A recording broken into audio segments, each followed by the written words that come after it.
I hope you're all having a wonderful Friday evening. Let's get started. So this is Bite Medicine's 34th webinar, and today we are covering something that we haven't actually covered before, which is OSCEs. Before jumping into things, a few routine announcements. As usual, we have our certificate scheme. So if you stay till the end, fill out a feedback form, you will receive a certificate of attendance from Medigate. And we are still processing the last few lecture certificates, so please do bear with us. With regards to today's lecture, I'm absolutely honored and delighted to have my good friend Aaron back. You may have seen him at the Ophthalm masterclass. Please do check it out on YouTube. So Aaron's a good friend of mine from Cambridge, and the reason I wanted him specifically to do this lecture is because consistently throughout medical school, he was sort of coming in the, topping his OSCEs, doing brilliantly well.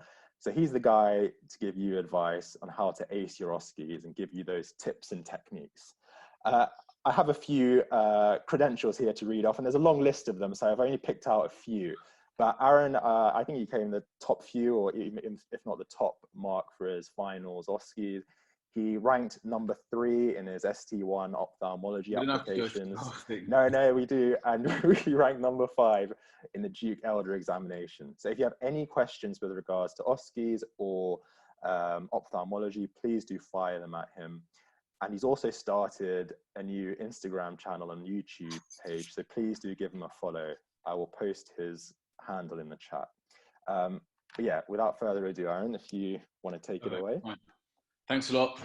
So yeah, hi guys, my name's Aaron, and Shoaib went to med school with me, and we basically worked together for lots of our exams. And today, what we're going to cover, hopefully in the next hour or so, is a framework to how to prepare for your OSCEs, and hopefully something that you find useful and a bit different to what we're normally taught.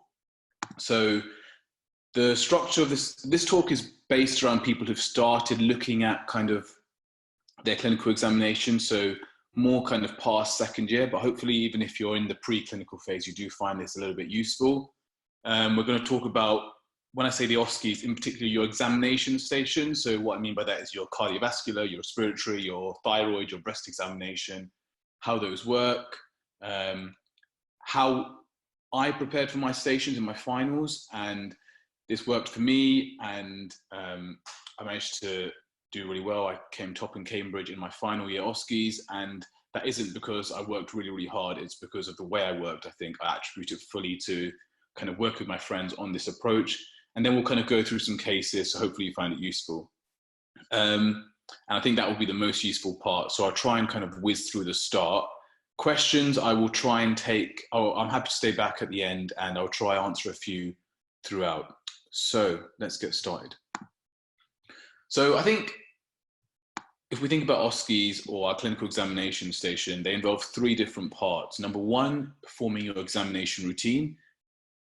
Secondly, how you present your findings. And then your viva, which is your examiner asking you a few questions. And this varies from medical school to medical school in terms of how long you get for your stations, but everywhere that's the kind of basic format, all the way from medical school, all the way up to kind of consultant exams and PACES levels for registrars. And if we just break it down very simply, how do we kind of do really well in all these 3 kind of parts to it? Your examination routine, I guess you have to perform each step of the routine confidently, and then try and pick up on as many signs as possible. In terms of presenting your findings, you want to be able to present your findings systematically, and then try and come up with a list of differentials based on your findings. And then on the viva, you're trying to answer the questions, explain your thinking, and hopefully look like you know what you're talking about. So how do we manage to do all of those things in a systematic way? So almost all medical students, the way we're taught OSCEs, the way we're taught our examinations is very prospectively, so kind of moving down this slide. So we go and learn our steps of our cardiovascular exam, we look at Geeky Medics, we go on YouTube, we go to Bite Medicine, and then we practice this routine with our friends, and then we go to the ward and practice it on patients. And that's what I did for my 3rd year exams, and it worked. And then I just had too much going on in my final year in terms of so many different exams to prepare for. I tried something different, and that's what I call the retrospective approach, where we actually start over here and move upwards. And you'll see why I kind of tried that and why it seemed to work. So the retrospective approach that I used to preparing for OSCEs was I would start by actually making an OSCE cases list. So if we keep it simple, so cardiovascular exam, together, me and my friends or with some colleagues, we'd kind of list the 5 or 6 most common cases likely to come up in our exam. What we'd do after that is we'd split up, we'd each take one case and we'd prepare our viva for those cases. Kind of how would we answer a viva for your aortic stenosis or your valve replacement or your CABG or your midline stenotomy, and all the kind of questions that we think we could be asked, and really trying to get really, really good answers. So what are the signs we look for? How would we present these signs in a really, really good way? And the reason I put typical there is you look at books and they'll say aortic stenosis has a slow rising pulse. I don't think anyone, any medical student, any kind of doctor really can confirm a slow rising pulse. So that's why I put your typical findings presentation. So what can you realistically glean from an aortic stenosis case? What would you be expected to be able to kind of identify? We then say the risk factors for that disease, any signs of decompensation. All I mean by that is complications, any differential diagnoses, complications, which we've kind of put here. How do you investigate that patient and how do you manage this patient? So we do that for all our cases that we've kind of made a list of. And then we'd go and actually make our routine. That is when we make our routine. So it seems kind of a bit weird, but stay with me. We make our examination routine at this point because we can find out all the steps from our Geeky Medics or YouTube, and we already know exactly what signs we're looking for from over here, our positive signs. For all these 6, 7 diagnoses, we know exactly what signs we're looking for in each step. I think it's very easy. If you start with your examination routine, you just kind of look at the hands and you think, okay, I'm looking at the hands now. I need to say a few things that kind of spring to my mind. But if you know what you're looking for, you're not just looking at the hands kind of blindly. So the way I did this, I had a column. I made a table for my examination routine, 3 columns. The first column, I'd had the step of the routine. So am I looking at the hands? Am I looking at kind of the chest? What signs I was looking for in that particular step of the routine. And then on the last column, I'd have my speech. And that sounds very silly, but I think it's quite good to kind of have a structure of when you're speaking to the patient, when you're speaking to kind of your examiner throughout your routine. And then only at this point, I'd go and practice my routine over and over with my friends. We'd all practice on each other. And then finally, we'd eventually go to the wards or clinics to try and look for these specific signs. So me and Shuaib practiced together. I'll be completely honest, we didn't spend hours and hours on the wards. We tried this and it seemed to work for us. And a lot of you won't be going to med school over the next year because of COVID. So hopefully by the end of this, you give this a go and it works for you. So let's quickly, this is a quick summary of what I talked about, how to make your examination routine. So I'd have a column on the left side here, which is each step. So for example, this is the hands. And then this is kind of what signs I'm looking for, which I've kind of gleaned from looking at all our viva cases. And this is the presentation. So kind of looking at talking to the patient here, talking to the examiner. So I kind of have a rough idea of that's what I'm going to practice each time I practice my routine. I'm kind of not saying everything there. I'm not saying Janeway lesions, osseous nodes. I'm kind of saying what I think is really, really specific. Okay, so hopefully that was a quick run through. And what we're going to do now is we're going to go, what's the time? Okay, doing great. So I'm going to do a quick run through of kind of the cardiovascular examination, just throwing on some signs to kind of rejig your memory, because a lot of you probably haven't done OSCEs for a while. And then we'll go straight into the cases, which I think will be really, really useful. So for example, when you start by looking around the bed, looking at things like what could there be? And here, for example, looking around the bed, I can see some blood glucose monitoring equipment suggesting diabetic disease, which we've got here. I think it's really important as well. It's really easy for someone to pick up on signs because they lay it out there for you. What's even harder, and also what looks even more impressive, is when you pick up or comment on the absence of signs. So for example, the fact that there isn't blood glucose monitoring there suggests to you this patient maybe isn't diabetic. It's just a thing to pick up on later down the line. Moving on to the hands, we've got tar staining here, suggests a smoking history. The reason I put this in here, because that's one of the risk factors. Diabetes is one of the risk factors which we've picked up on by doing our viva prep well before looking at the routine and analysing the routine. Finger pricks. I know loads of people have diabetes. It's one of the most common diseases, and lots of people might have little dots in their fingers. If you're able to kind of pick up on that and say, actually, I think I can see some finger prick marks, or you can say, looking at the fingertips, I can't see any finger prick marks from blood glucose monitoring. Once again, it shows the examiner, oh, this person's brain is working insanely fast. They're able to pick up on things that are there, things that are not there, things that are relevant. But actually, all you've done is just do the prep beforehand. If we move from the hands, we move to the arms, there's bruising here. Almost every patient has bruising. Why is that? Probably because they're elderly and they're on anticoagulants. So things like warfarin, dabigatran, and they could be on that for a few things. They could be on that to control their AF. They could be on that for things like metallic heart valves. So just thinking again, why is that sign there? And a patient could have bruising from a fall they've had recently, but you've been asked to examine this patient and to try and glean as much information from an examination. So by you commenting on that and just thinking, what could that be? Because it just makes you look like you've been on the wards for weeks and weeks and weeks and weeks, which none of us probably are going to be. Okay, so I'm an ophthalmologist, which is why I've got 4 pictures of xanthelasma, but things in the eyes, corneal arcus, just commenting saying there's the arcus, this could be a sign of hyperlipidemia, which is a relevant risk factor. It could also be because of old age. Lots of people who are elderly get corneal arcus. Xanthelasma, sign of hypercholesterolemia. I'm just going to flick through these very quickly. Looking at the chest, we've got scars here. So here we've got our midline stenotomy, and then feeling for the apex beat, and then auscultating here, we've got an infraclavicular scar. So try and describe the scars really well. And then looking at the legs, we can see we've got a graft scar here, suggesting this could be a patient who's had a coronary artery bypass, and they've got pitting edema up to the level of the knees or the mid shin or wherever. So hopefully that was a quick run through of just kind of the basics of the retrospective approach, and then why you make the routine at the end of that, because you want to be able to identify all the really, really key signs. And even if they're not there, you can comment on them throughout your routine. So we covered kind of that bit.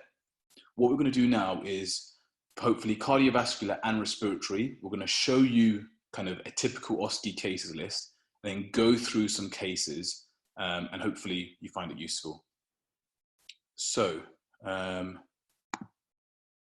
okay, formulating your OSCE cases list. So this is for a cardiovascular examination, 5 cases that are very, very generic, very, very stable patients that commonly come up in OSCEs from the start of medical school all the way up to kind of PACEs, which is for kind of MRCP for registrars. So we've got a mitral regurg, aortic stenosis, prosthetic heart valves, stable chronic heart failure, ischemic heart disease. They all have signs that are quite easy to pick up on.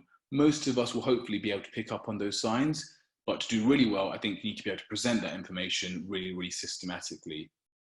Once again, this isn't a definitive list. I think it's important to remember that you could get thrown a curveball of a case. It happened to a lot of us in our finals, but by preparing kind of 4 cases that are common really, really well, I think it puts you in a really good stead. You're really well drilled for something kind of out of the blue to come up. You can still kind of formulate your findings and give a really, really good summary and hopefully answer your viva really well.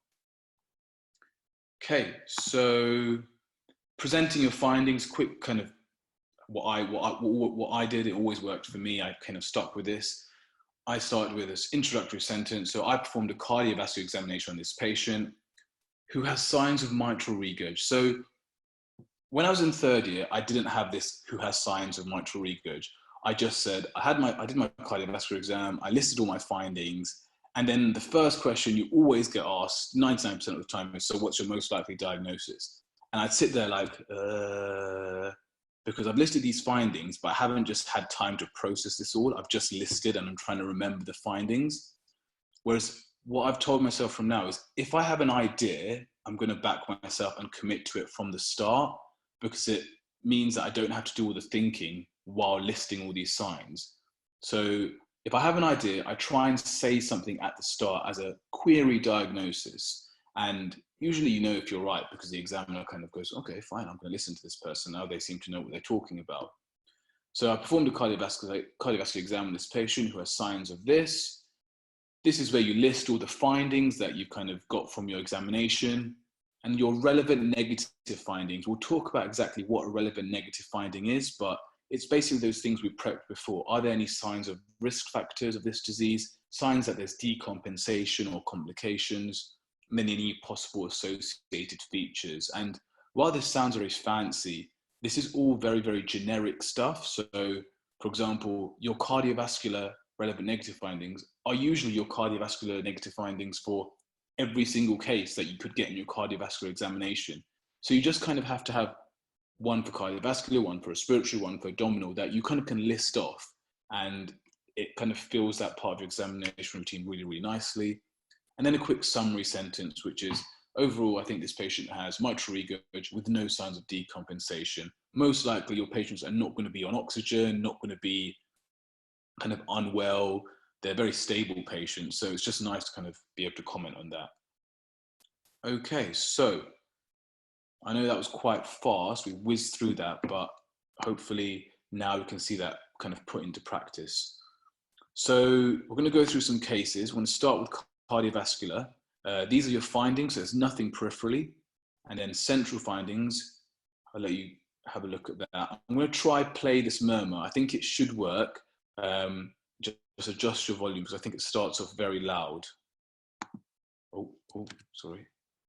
We'll begin with 3 normal beats and then add the murmur. That's your normal beats and now the murmur.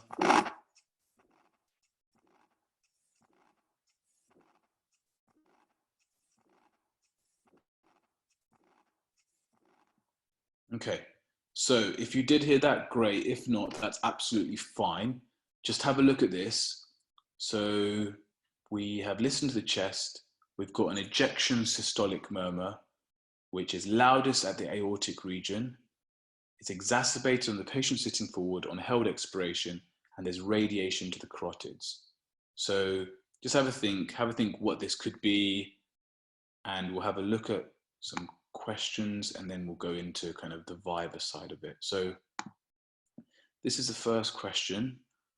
What grade would you classify an audible murmur that you can hear with your stethoscope, but doesn't have a palpable thrill? So I'm going to put it in the poll.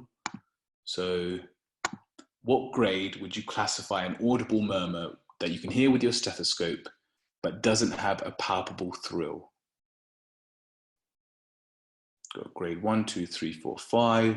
If you haven't even heard of any gradings, that's absolutely fine. Just put down an answer.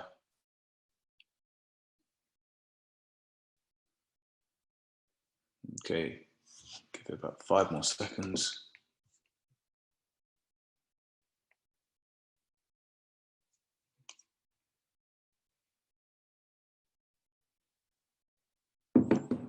Okay, so we'll stop there. So most of you, 2/3 of you have gone for grade 3, a few of you for grade 2, and then a few of you for grade 1, 4, and 5. Okay, so the correct answer here is grade 3. So well done if you put grade 3, absolutely fine if you didn't. I think we'll go over this in the viva part, but basically the only ones that I always say that you should ever consider in terms of what you can hear is a grade 3 and a grade 4 murmur. Grade 1 and grade 2 you cannot hear, like they're therefore like the super experienced cardiology consultants of decades. Grade 5 and grade 6 are murmurs that you can actually hear without even placing your stethoscope fully on the chest. So those murmurs are very, very rare. So grade 3 and grade 4, grade 3 basically is a murmur without a thrill. Grade 4 is a murmur that you can hear with a thrill.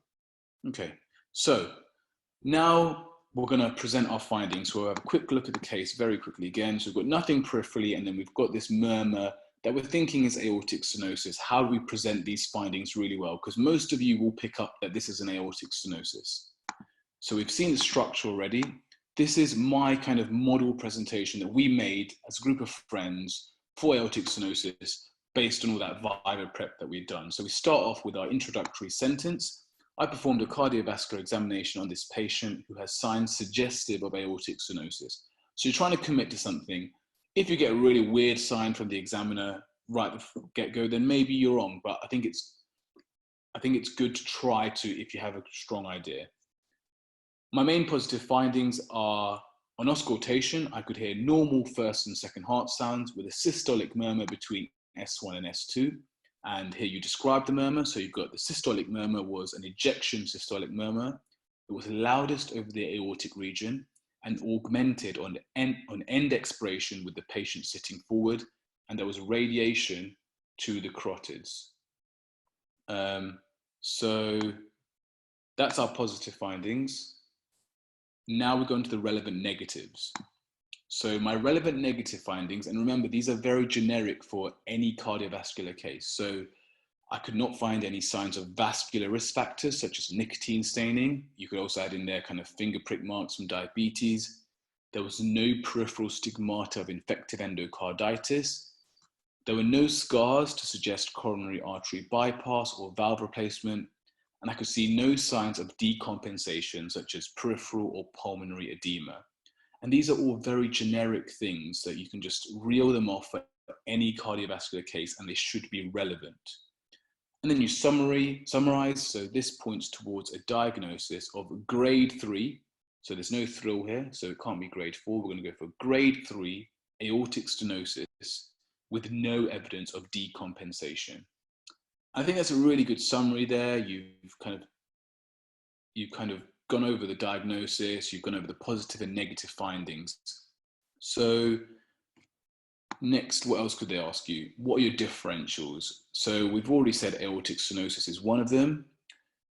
And aortic stenosis is when, if you see this picture over here, there's a narrowed valve orifice. So the area where the blood can pass through is much smaller in your aortic stenosis. We've got aortic sclerosis as one of the differentials, and these two things are very interchangeable, but the main difference pathologically is rather than the entire valve being affected, sclerosis is when it's just the valve leaflets, so just these kind of leaves here that are affected, and they get thickened, and you get the same kind of murmur, ejection systolic murmur, but this time there's no radiation to the carotids because it's basically a milder version. So aortic stenosis is much more common, and then your aortic sclerosis is where there's no radiation to your carotids. So that would be one of your differentials. And then you can also include the other systolic murmur that all of us are aware of, which is our mitral regurg, and that's a pansystolic murmur, and you probably know it's heard of the mitral region and augmented on held expiration, patient lying on their left side with radiation to the axilla. So once again, something that we would have prepped already. What are your differentials? Aortic stenosis would be number one. I'd also want to consider aortic sclerosis, where the valves are thickened, but I wouldn't expect radiation to the carotids. And also mitral regurg, but in this case, I'd expect a pansystolic murmur. Okay. So they could then go on to say, what are the possible complications of aortic stenosis? And with any kind of valve issue that you get, it's quite nice to classify things. So I've classified them here as complications from the valve, and then complications from the actual problem of the aortic stenosis. So the fact that the outflow is reduced. So a few things I put here. The valve that's an aortic stenosis is more prone to getting infected. So you could have an infective endocarditis, kind of embolic disease, so small parts of the valve kind of breaking off and lodging in vessels kind of further down, so causing a stroke.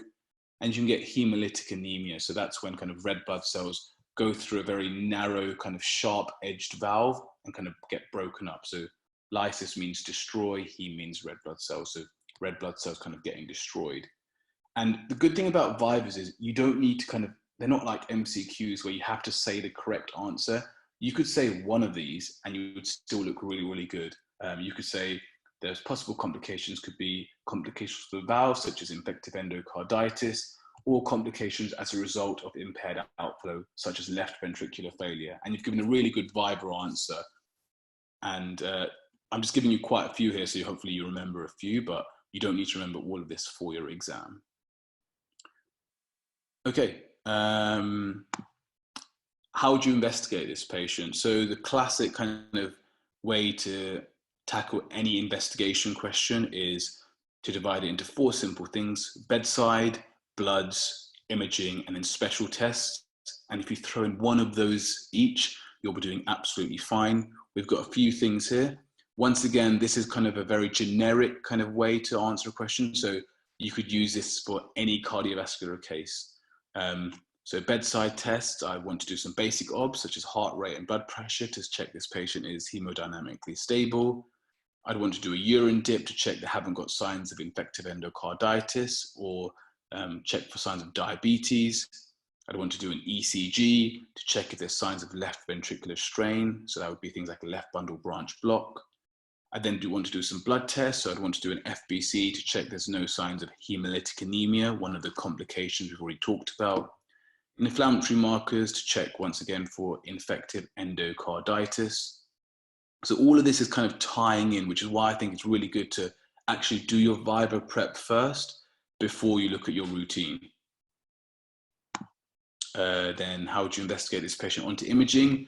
We want to do chest x-ray, so looking for calcification of the valve, which is sometimes present more in elderly people, and also look for complications. So one of the complications or signs of decompensation we said was pulmonary edema, and most of you are probably aware of the A, B, C, D, E, F of pulmonary edema. You've got your alveolar shadowing, your curly B lines, cardiomegaly, upper lobe diversion, pleural effusions, and fluid in the fissure. So if you say one of them, cardiomegaly is always one that kind of comes to my head. That's great. The gold standard is your echo. So if you can remember, echo is a gold standard test to both diagnose a valve issue and also assess the severity, because you can measure kind of the area that's opening and also the gradient. You don't have to remember these numbers. This is if you're like really, really kind of flying at this stage. If you can remember that, then great. And then special tests, things like coronary angiography. And just by mentioning one special test already, they're happy that the examiner's not even listening anymore at this stage. They've classified really well. You've dropped in one or two each of those, and you've explained exactly why you want a chest x-ray to look for signs of things like cardiomegaly. You're doing really, really well. Okay. Finally, aortic stenosis. How would you manage this patient? Once again, I think management is always nice to classify. So things like conservative, patient education of risk factors, medical management, so trying to control the risk factors with medicine, so trying to control their blood pressure with things like ACE inhibitors, and then surgical things. So you could do an aortic valve replacement, which can be done in one of two ways, openly with a midline stenotomy, or kind of in non-invasive or less invasively with something called a TAVI. And this is kind of a bit extra, kind of, you can say, if you remember it, the Euro score, quite easy to remember, is usually used to decide whether you go for an open repair or a TAVI repair, because the higher risk patients, you want to go for kind of a TAVI. There's less complications from that. Okay, so hopefully that was useful. We've gone over aortic stenosis. We've looked at how we present, positive findings, relevant negative findings. We've then looked at differentials, kind of trying to name a few differentials, how to investigate the patient, bedside, blood, imaging, special tests, and how would you manage conservative, medical, surgical. And the main kind of purpose of this talk is hopefully so you can take some of these ideas, whatever you find useful, and kind of incorporate it into the rest of your OSCE kind of revision. Okay, so quickly on grading murmurs, we talked about this earlier. How we grade murmurs. So technically there's 6 grades. Grade 1 and 2, I'd completely forget about. We're never going to hear those kind of murmurs. Grade 3 is a murmur that you can hear with no thrill.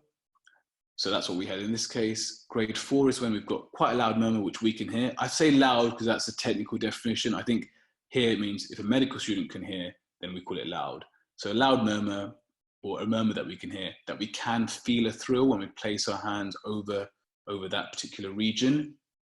And then grade 5 and 6 is when the stethoscope is either partially on the chest or completely off. So once again, those are very, very rare. So if you've got an aortic stenosis, if you've got a mitral regurg, if there's no thrill, say in your summary, I believe this is grade 3 mitral regurg. If you have a thrill, I think this is grade 4 mitral regurg. It just adds a little bit of kind of spice to your presentation, and it looks like you know what you're talking about. Okay, brilliant. hopefully the pace is okay. I'm trying to slow down because I know the cases are kind of where all the kind of gold hopefully is. So have a look at this. Next case, we've got some bruising on this patient. And then we've got a scar over here. And then at the end of the bed, we can hear this clicking noise. And then when we go closer and listen with the stethoscope, we can hear what we think is a metal S2. And there's a little bit of some sort of systolic murmur. We think it's a bit of an ejection systolic murmur as well. So have a think. Have a think what this could be. Okay, and let's have a look. So we'll go to the poll again. What do you guys think is the most likely diagnosis? What is the most likely diagnosis? We've got A, bioprosthetic aortic valve, B, bioprosthetic mitral valve, C, metallic aortic valve, D, metallic mitral valve, and then E, atrial fibrillation. So we had clicking noise. We felt that we heard a second heart sound being slightly louder and a bit of an ejection systolic murmur. Okay, so we'll stop there. Most of you have gone for metallic aortic valve. A few of you have gone for metallic mitral valve, and then a few for the others. So the correct answer here is a metallic aortic valve. So we've got a metallic sound, so we're thinking this is probably a metallic valve. So that makes 3 and 4. And then we've also got this, if we look back, a bit of an ejection systolic murmur. So most of you will think, why is there an ejection systolic murmur? Isn't that going to be fixed by a heart valve? But we'll go on to talk about why. It's basically called a flow murmur, which usually happens with valves. Okay, another question. Which of the following is not a feature of a biological prosthetic valve? Which of the following is not a feature of a bioprosthetic valve? So I will let you guys give that a go. Which of the following is not a feature of a biological prosthetic valve? A bit trickier, this one.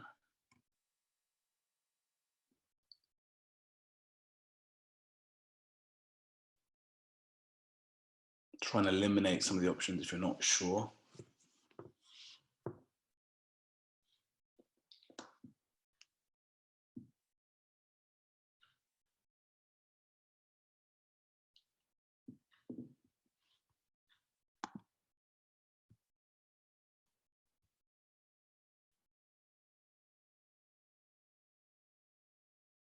Okay, stop there. So we've got much more of a mix here. We've got most of you going, we've got 29% going for history of peptic ulcer. Then we've got a bit of younger patients, women of childbearing age, and then a few going for, so quite an even split here, as you can see. So the correct answer here, which of the following is not a feature of a biological prosthetic valve, is actually the first option. So it's not preferred for younger patients. We'll talk about why. There's 2 types of prosthetic valves, grossly speaking, biological and metallic. Metallic valves are the ones where you probably hear the metal clicking sound, and we'll go over why you use one over the other. So that's the correct answer here. All of these are features of biological prosthetic valves. Biological prosthetic valves are also usually used for older patients because they have kind of bleeding risks and things like that. We'll cover that in a bit. Okay, so if we quickly go back to the case, just to remind ourselves, we've got this bruising, we've got this midline sternotomy scar, and we've got the clicking sound for S2. So we're asked to present our findings, and most of you thought this was a metal aortic valve. We'd be absolutely right. So we do our standard presentation format. So I performed a cardiovascular examination on this patient who has signs suggestive of an aortic valve replacement. You've given your summary. And now we go on to the positive findings. My main findings are there's a midline stenotomy scar, and really important to say this, with no associated graft scars on the arms or legs, showing that you've thought about this, that this is unlikely to be a kind of coronary artery bypass scar. You saw these multiple bruises. On auscultation, you heard a metal second heart sound consistent with a prosthetic valve, and also a slight systolic murmur, once again, ejection systolic, loudest over the aortic region, and augmented on held expiration with the patient sitting forward, not radiating this time. Once again, exactly the same as for our aortic stenosis. The relevant negative findings: there's no signs of vascular risk factors such as tar staining. There's no peripheral stigmata of infective endocarditis like clubbing or Janeway lesions. There's no scars to suggest, oh, don't take out valve replacement there, sorry, take out valve replacement. There's no scars to suggest a coronary artery bypass graft, and there's no signs of decompensation. So don't say it exactly the same, just think about that.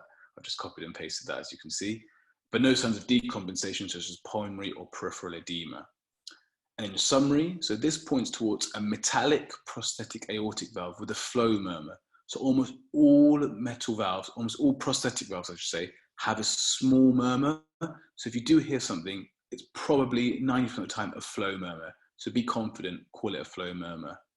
Just to add in a bit of spice, just to add in something extra, the valve seems to be functioning well with no signs of complications such as infective endocarditis. Tying in the bruising on the patient's arm is likely from anticoagulant therapy, and on our Viva we'll see that metallic valves require long-term anticoagulation, so you're putting 2 and 2 together. Okay, so we've got a metallic aortic valve. Then you get asked, why do you think this patient has had a valve replacement? Why do you think this patient had a valve replacement? And it's one of those questions that you think, wait, what are they actually asking me? And you can interpret it in 2 ways.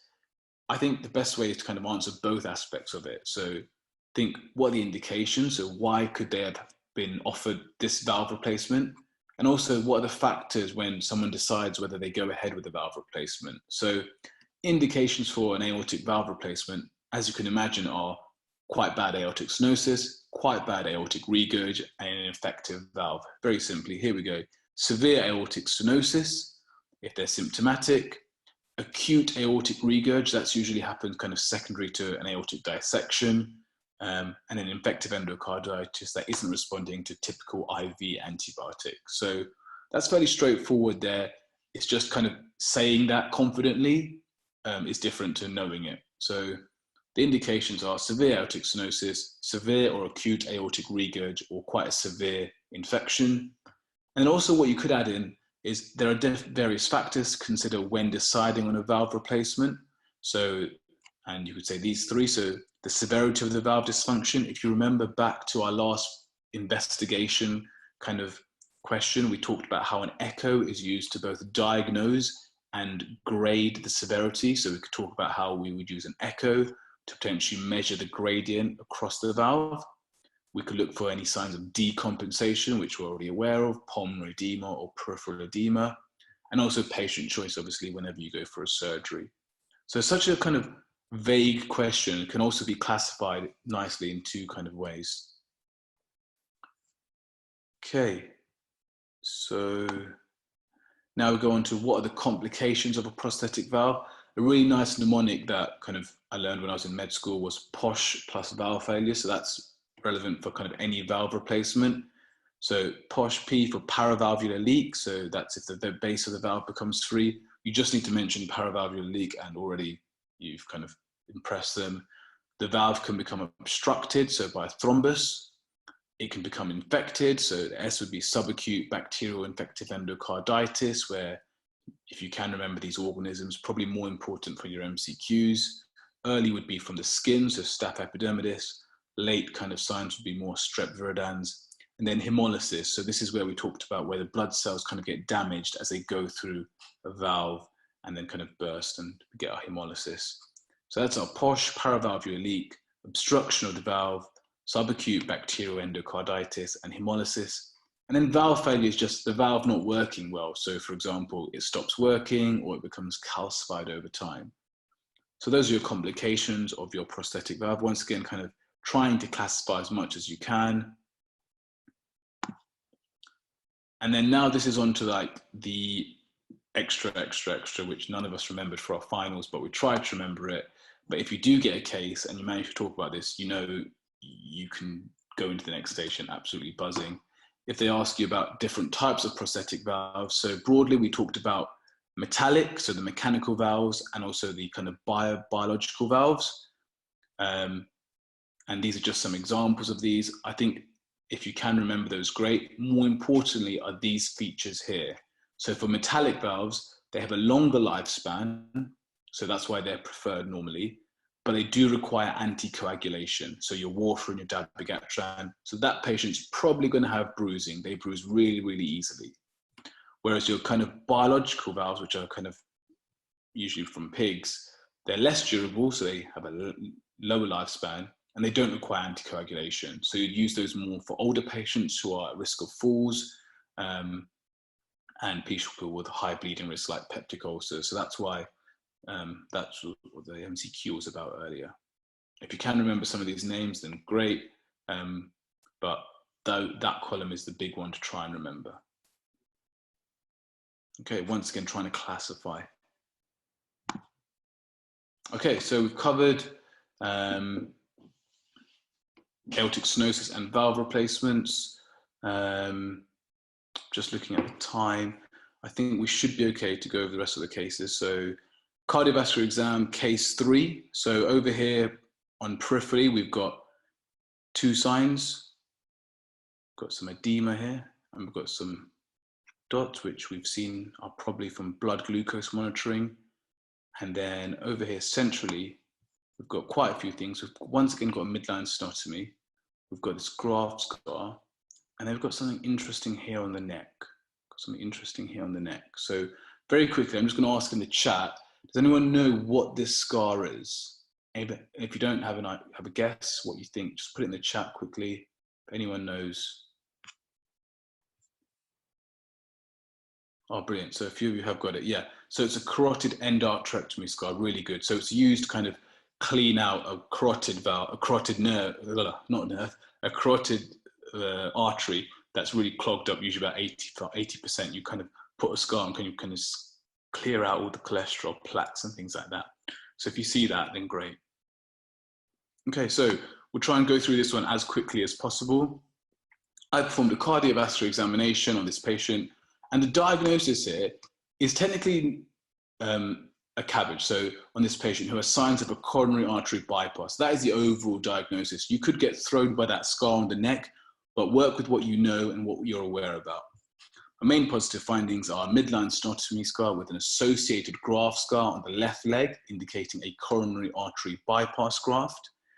I also noticed a vertical 6 centimeter scar on the neck along the distribution of the crotch artery. If you didn't know that, all you could say is I also noticed a vertical scar approximately 6 centimeters along the neck.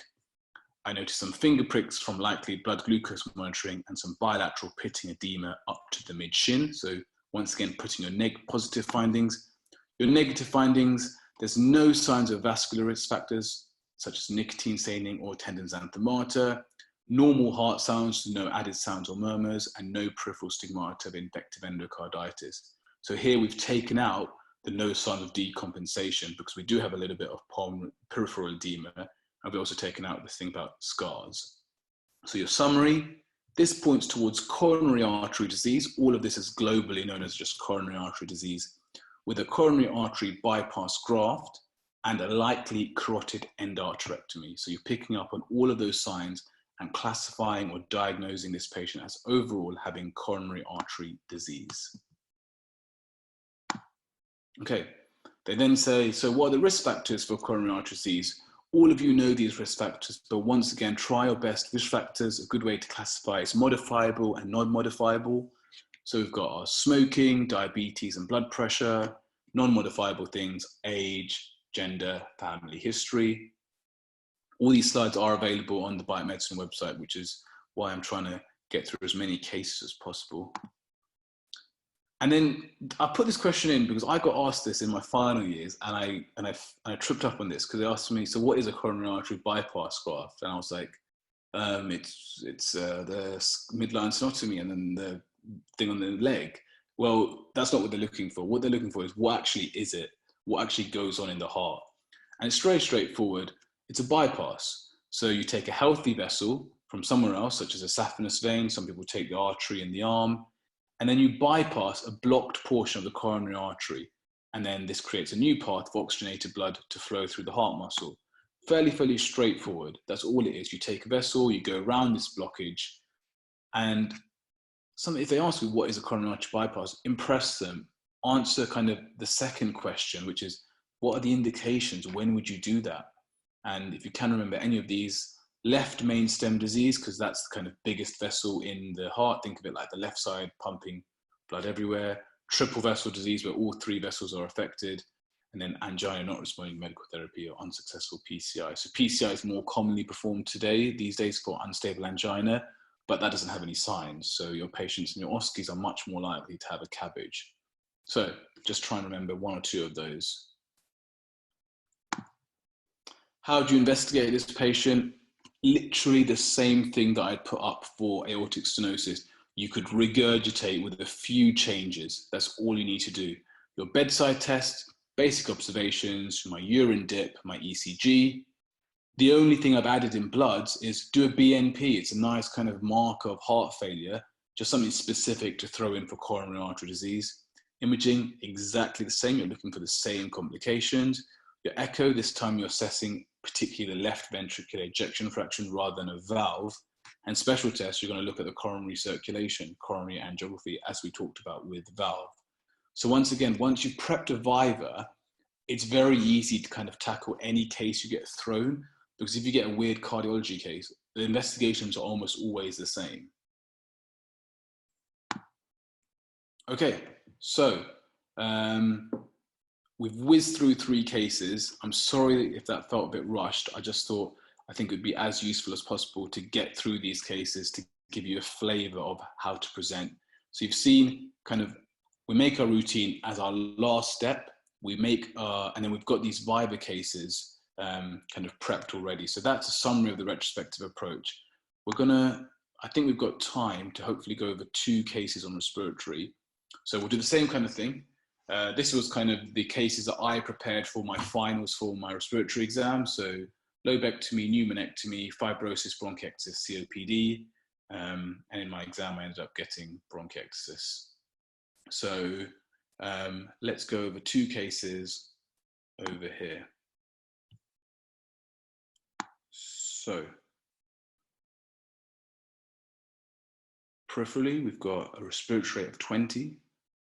We've got, I hope you can notice this as clubbing. And you're going through your routine, and centrally, we've got reduced chest expansion bilaterally. And we're listening, and we can hear bilateral, fine end-inspiratory crackles in the low zones that do not clear on coughing. Okay, first of all, I could not tell the difference between fine and coarse crackles, so don't worry if you can't. I'm going to show you some other ways that mean that you don't necessarily need to be able to differentiate between fine and coarse in pulmonary fibrosis and bronchiectasis. So those are your findings. Hopefully we've had a look at that and you have an idea that this patient probably has pulmonary fibrosis. So this is the question, just to kind of get you thinking for your MCQs. Which of the following is not a cause of pulmonary fibrosis? Which of the following is not a cause of pulmonary fibrosis? We've got A, methotrexate, B, ankylosing spondylitis, C, rheumatoid arthritis, D, silicosis, and E, COPD.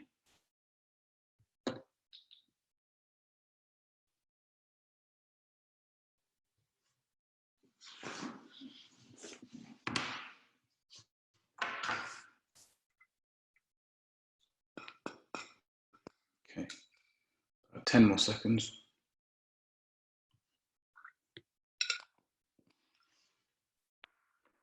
down an answer. Which of the following is not a cause of pulmonary fibrosis? 3, 2, 1. Okay. So we've got about half of you going for COPD, and then a bit of a mixture of the others. So the correct answer is COPD. Brilliant. So all the others are causes of pulmonary fibrosis. And while that looks like a very good MCQ question to put in your finals for your MCQs, all of that information that you've used, hopefully, to answer that question, or that you haven't used because you weren't aware of it, which is fine, you can put this into your presentation of a pulmonary fibrosis case. And that's how you really stand out. And that's what we're going to have a look at now. So how do you kind of present your case? If we have a look again, we had clubbing, respiratory rate was a little bit up, and these were our findings over here. So same structure. You think you've got pulmonary fibrosis. I performed a respiratory exam with this elderly gentleman who has signs of pulmonary fibrosis. Once again, back yourself. My main positive findings are digital clubbing, slightly tachypneic with a respiratory rate of 20 breaths per minute. Moving on to the chest, there was decreased chest expansion bilaterally, and on auscultation, I could hear fine end-inspiratory crackles in the lower zones that didn't clear on coughing. So just kind of reeling off your findings.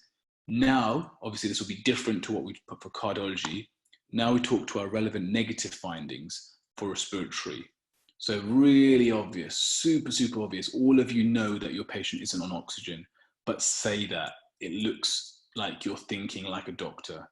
My relevant negative findings are reassuringly this patient is not currently requiring oxygen, and there's no signs of a CO2 retention flap, which is where you kind of test for that. And there's no signs of decompensation. Main one in respiratory is your cor pulmonale. So before in cardiology, we were looking at pulmonary and peripheral edema, and here we're talking about cor pulmonale.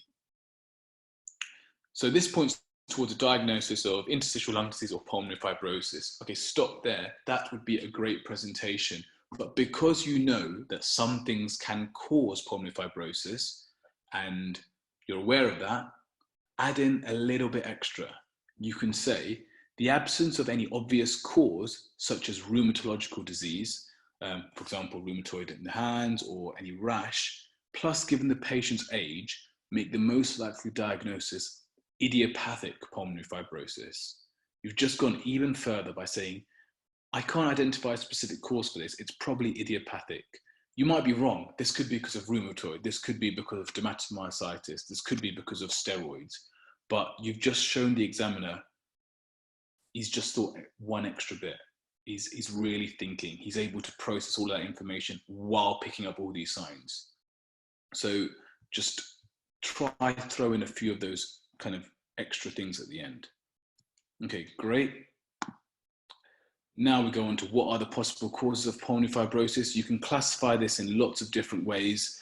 This is probably more for your MCQs, but one way is they usually ask you what the upper zone fibrosis causes and the lower zone. So here we've got an idiopathic as the most common cause. I'll just pick a few of these. We've got kind of rheumatoid things, so ankylosing spondylitis. You'd have the question mark posture. You'd have rheumatoid arthritis, so you get rheumatoid nodules and things like that, signs to look for. And then you've got drug-induced causes as well. So if, for example, you had a pulmonary fibrosis patient, one of the viva questions could be, this patient also has a history of lots of phlegm and things like that. You'd be thinking cystic fibrosis, a potential cause. So what are your differentials? So pulmonary fibrosis, you can put all those causes as differentials, and then two completely other things, bronchiectasis and chronic lung abscess. They usually tie in really well as differentials for pulmonary fibrosis. So when I was in med school, a lot of people were like, oh, I was the worst in terms of going into med school and picking up on science. I couldn't tell between fine and coarse crackles, and everyone said, you need to be able to do that. So I had to look for other signs to kind of give me clues, not definitive things, that said, oh, this is more likely to be fibrosis. And what I kind of asked around, I worked out was, if the patient coughs, and hopefully they do, bronchiectasis is usually a very productive cough. They produce lots and lots of sputum. So you can hear a wet cough, whereas fibrosis is a dry cough. So I always ask the patient in my respiratory exam to cough for me. That gave me about a 10% kind of push towards one or the other. Then the other one is obviously fine and coarse crackles. And then the other one is, which no one tells you, is the clears on coughing. So it doesn't have to necessarily clear on coughing, but what I used was bronchiectasis. Basically, your lungs are really, really wet. Think of it like that. And if you cough, the kind of wetness moves around. That's what I always thought to myself. So if I've got my stethoscope on and I'm listening and I'm hearing crackles and they cough, and then the crackles have changed a little bit, it's because all that moisture has kind of moved around from the aggressive cough. So if I felt that the crackles had changed at all, I'd be thinking, okay, I'm thinking more bronchiectasis. If they're exactly the same, I think fibrosis. And obviously, if you can kind of work out fine or coarse, then great. Another kind of very small thing that pushes you towards fibrosis, these patients are usually very cachectic. They're very, very thin, but yeah, just some other hint points. Hopefully, if you're lost and really confused, just think of one of those as maybe ask them to cough. That gives you a bit of a confirmatory test. How do you investigate this patient? Same structure as before, bedside bloods, imaging, special tests. What would you do for respiratory? So bedside test, you want a sputum MCNS to look for any superimposed infection. Blood test, you could do an FBC to check for anemia. Any anemia would kind of exacerbate any shortness of breath. You want to do an ABG to check for respiratory failure. And then you could do all the blood tests to try and look for the cause of pulmonary fibrosis. So for example, rheumatoid factor for rheumatoid, ACE or hypercalcemia for your sarcoidosis. And then imaging, you want to start with your chest x-ray to look for reticulonodular shadowing. And then your diagnostic test would be a high resolution CT. So a diagnostic test before was our echo. Here it's a high resolution CT where we see two findings. We see the actual fibrosis. Well, if we can mention honeycombing, that's kind of a big thing for pulmonary fibrosis. And then special tests, things like spirometry, lung biopsy, bronchoalveolar lavage. These are all kind of very, very niche things that hopefully, if you can remember one of them, like spirometry, then great. If not, then absolutely fine. So yeah, that's how you investigate kind of your classic respiratory patient. And we've got time, hopefully, for one more case very quickly. So we have no findings peripherally, scar over here. Don't know if you can see it. We have a scar over here. And these are the findings. On the left side, we've got a scar. We've got central trachea. We've got decreased chest expansion on the left. We've got dullness to percussion on the left lower zone. And we've got reduced air entry on the left lower zone. Okay, so have a think of the diagnosis. We'll do one last question as well. So which of the following are indications for a lobectomy? Which of the following are indications for a lobectomy? I'll bring the poll up. Have a go. So we've got A, malignancy, B, COPD, C, chronic lung abscess, D, tuberculosis, and E, all of the above.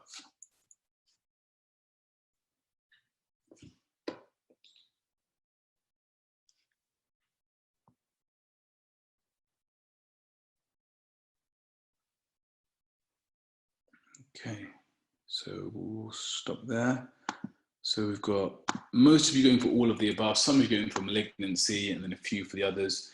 So the correct answer here is all of the above. Most people, I thought as well initially it was malignancy, but actually all of these are potential indications or reasons to do a lobectomy. So that's one of the common Viva questions you get asked, what are the potential indications? And all of these, and we'll see why things like COPD can actually be an indication to do a lobectomy. So how do you present your lobectomy? It's a very easy diagnosis spot. So how do we make it sound really good? I performed my examination on this patient who has signs of a left-sided lobectomy. My main positive findings are we've got flattening and deformity of the left posterior chest wall, the left lateral thoracotomy scar in situ, just sounds kind of fancy. And then all our chest findings, decreased chest expansion on the left, dullness to percussion in the left lower zone, and then reduced air entry to the left lower zone on auscultation. My relevant negative findings, so this one is really, really important. No signs of mediastinal shift. It's really important. to differentiate a lobectomy from a pneumonectomy. There's no signs of decompensation. We talked about this earlier. CO2 retention, flap of corn pulmonale. Another kind of interesting one, because this is such a common case, we thought about this, what other signs could be there for a lobectomy? And you could also see other scars. So if you say, I couldn't see any supraclavicular scars, which would be just above the clavicle, that's something that's usually done in the olden days for TB surgery. So it's another thing to think about. If you can mention that as a relevant negative finding, it means that TB as a cause for lobectomy is less likely. So this points towards the left side of lobectomy. Once again, try and look for a cause for the surgery. That would be really good. And if it's not obvious, you could just list a few. So for example, this could be because of malignancy. This could be because of TB or chronic lung abscess, or COPD because of what we call lung reduction surgery. And that's exactly what we've got over here. So what are the indications for a lobectomy or a pneumonectomy? It could be malignancy. It could be the previous surgery for old TB lesions, which we talked about. They commonly used to get kind of apical TB lesions, kind of upper zone. So we'd do surgery with a scar there and a lobectomy. Recurrent hemoptysis with bronchiectasis, you can do a lobectomy for that to remove the worst affected part of the lung. Chronic lung abscesses, and then COPD. So with COPD, if you've got very, very severe COPD, what you sometimes do is take out one lobe. It's called lung reduction surgery. It means there's more area for the rest of the kind of less damaged and more healthy lung to kind of use up. So those are the indications. And very quickly, they could also ask, what are the possible complications of a lung cancer? So say the indication it was lung cancer. Try and classify. So local things could be where the lung cancer has kind of affected other structures by kind of growing. So for example, Horner syndrome, where you damage the sympathetic chain. That's also called your Pancoast syndrome. You could also get the superior vena cava being obstructed, and you get symptoms such as facial edema, engorged neck veins. Paraneoplastic complications, where the tumor cells release kind of endocrine factors. So here we've got the tumor cells releasing ADH, causing SIADH, ACTH release, parathyroid hormone, Lambert-Eaton syndrome, where we get our muscle weakness. And then metastatic problems, and a good mnemonic here is BLAB. So where does the lung usually go to? Bone, liver, adrenal, and brain. So try and classify one or two of each would be absolutely great. And that's it. So that was really, really intense. I'm sorry that was a lot of information. Normally we cover, I think, only cardiology or respiratory in an hour, but I think I wanted to kind of get through as many cases of different topics as possible to just show you that how you can give a really good presentation for something quite simple, but make sure you stand out. So just to summarize, this was the retrospective approach I talked about earlier. And I do recommend giving it a go. If you're starting with kind of your abdominal examination, I'd say make an OSCE case list of common kind of cases that can come up. For example, your transplant scars and things like that, chronic liver disease. Prepare your viva for those cases, split up with your friends, kind of prepare all these really high quality viva answers for your case, and then go and finalize your routine, make that 3-column table, and the signs you're looking for, you now know, if you look back over here, your positive signs of your diagnosis. So those were where the images are from. Hopefully you found that useful, guys. I know I whizzed through that. I just wanted to get through as much as possible. I'm happy to kind of stay back and answer as many questions as possible. And yeah, please check me out on Instagram. I've just started a YouTube channel as well, where I kind of put content up for people getting into med school, and hopefully I'm putting a video out later today on people actually in med school on the retrospective approach. So please check it out, subscribe to the channel, and I'll hand back over to Shoaib. Yeah, that was amazing, Aaron. I'm just putting your Instagram and YouTube tag in the chat, so please do give him a follow. He's got some really exciting content coming up. And of course, as always, we're here for a few questions. If anyone does have any questions, post them in the chat and I will pose them to Aaron. Do you have, so this was a quite common one, Aaron. So yeah. I think I missed it at the beginning, but do you have any like resources that you would recommend that you use for OSCEs? Yeah, I think One of the good books that I used was Cases for Pacers. It's technically made for pacers, so it's at a very high level. But I think if you can take out 60 to 70% of that, then that's great. Use Bite Medicine; they're amazing. And I think the most important thing, the biggest takeaway point that I can say for your OSCEs is work with your friends. You have so much information and breadth to cover that if you split your things up, you will do far, far better. I'm happy if anyone wants to kind of speak to me about some of my OSCE notes. I'm happy for you guys to have them. I mean, they were made a long time ago, so maybe things have changed, but yeah. I think that's absolutely right. Practicing with friends is the key. And me and Aaron practiced a lot together. We had a group of friends, and it's just going through that routine day in, day out and knowing it off the back of your hand. Sorry, one thing I forgot to say actually is we have a lecture with Smile tomorrow, ENT crash course, basically going over all the main points for ENT that you need, hopefully. So please do tune in tomorrow and keep the questions coming in. I will try and find some good ones for Aaron. I know some people are asking about notes. Yeah. Best thing is just slide into my DMs or like message me on Instagram or Twitter. My email is there as well. And if you guys want my notes, I'm happy for you to use them. But yeah, like add them, share them, whatever. So this is a good one. I think comes up quite a lot. What are your thoughts on presenting as you go along and then presenting at the end, or would you suggest sort of, keeping it all quiet? No, during my examination, I definitely do talk, which is why I have that column at the end. But it's literally very minimal. It's got to be a balance between speaking to the patient, speaking to the examiner. And for example, if I saw finger prick marks, I would say, so I can see here what looks to be finger prick marks. I wouldn't say kind of this would be diabetic disease, and I would also look for kind of other signs of diabetes. That would be for later on. My main aim in my routine is just to show the examiner I'm picking up on signs, and hopefully my presentation, I'm going to formulate this really, really well.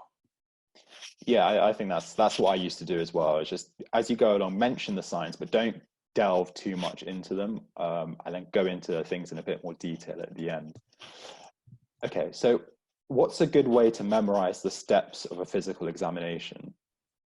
I think the way I did it, I'm not sure this is the best way. I'm sure there's better ways out there, but I literally made a routine. So I looked at YouTube videos on Google. The cardiovascular examination is the same as the examination everywhere across the world for decades. Yeah. And I then just practiced it with friends. I'll be completely honest, I'll probably be banned from the GMC for this, but me and Shoaib, both of us, did not go to med school much at all. We did a lot of our preparation from home, which is absolutely fine. Well, maybe not, but you can practice your routines a lot better with your friends, get really slick, be able to do it to time, and then go to the ward and practice on your patients and kind of try to really elicit the signs.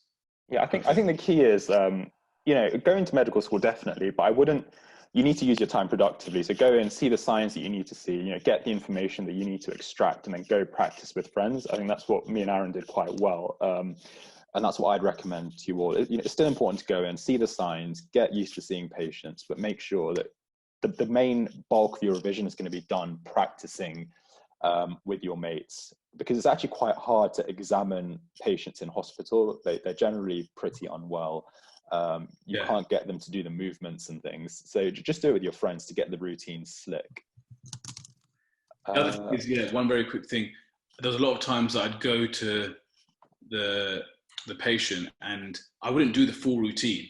I'd literally go to the ward and say to the F1 or F2, like, I'm really looking for these cases, and this was the cases that we had kind of listed, saying, aortic stenosis. And sometimes I do a full cardiovascular exam to kind of keep up to scratch. Sometimes I literally just go and listen to the murmur for about 2 minutes just to say, okay, that's my aortic stenosis. I'm now going to go to bed 17 and listen to mitral regurg.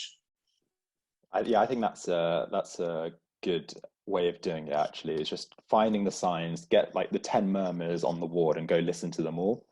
And yeah, actually, Zach's pointed out a really good point. There's on our online textbook, we have a section on murmurs. So please do go check that out at app.bitemedicine.com. We have an online textbook with a bunch of multi-step questions. Please do check that out. There was a good question. How do you deal with mean examiners? Examiners are completely out of your control. I think I usually try to focus when I did my routine, my full focus was on the patient. It made me feel more comfortable that I'd settled in and done my routine. And I think try not to get put off by it. Lots of times I've had mean examiners and I've scored really well on those stations. Lots of times I've had great examiners who are talking to me and seems like things are great, and I've done really, really badly. So try as much not to read into it. It's really hard to kind of leave a station and forget about it, but that is the best advice that anyone can give you. I think you only learn that advice for yourself after you've finished your OSCEs, which is a shame, but try take each station individually. We had like 14 examination stations in our finals, I think, and you screw up 2, 3, you'll still do really, really well. Yeah, I think the point is if an examiner is mean to you, they're going to be mean to everyone else as well. It's very rare for an examiner to just pick on one person, and a lot of the time, if they are picking on you, it's because they may just want to grill you to see how much you know, and it could be because you're an impressive candidate. So don't worry too much about it. I'd move on from that station, and just try and get it out of your head. This is quite a good question. Aaron, are you single? Okay, you don't have to answer that. Don't worry. There's one on histories. That's a good one.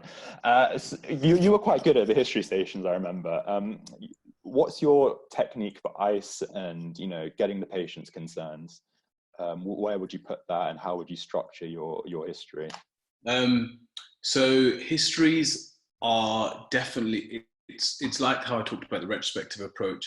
Histories are not just talk to a patient for 8 minutes. When you have 8 minutes or 5 minutes or 12 minutes, however long your med school gives you, you need to use every single second of that absolutely, essentially trying to gain vital information from your patient and also doing your ICE. So once again, I don't know if I can give my notes out to all of you guys, but I'm happy to. Basically have your kind of generic history approach, which is you're presenting, start with your open question, screen for your symptoms, and then kind of individual kind of questions on each of those symptoms. And then throughout doing your ICE, I'll make a video on YouTube and put it up next week. So please follow my YouTube channel. But basically, if anyone wants my med school notes, please email me. I will happily send them to you guys. It's really hard to answer that question very quickly on how to do a good history. But yes, you don't just do what are your ideas, what are your concerns, what are your expectations. You have to kind of fill them in.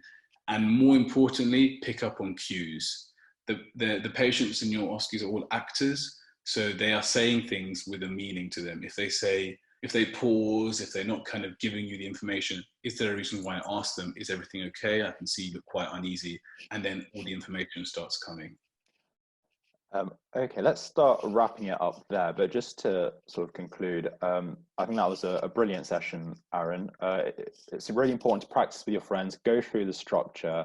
It sounds like Aaron's going to be doing a bunch of stuff on his social media, so please give him a follow, and we'll try and get some of those notes posted on our Bite Medicine website if you wouldn't mind. Yeah. So please do join our Facebook group, and we can put some of those notes up there.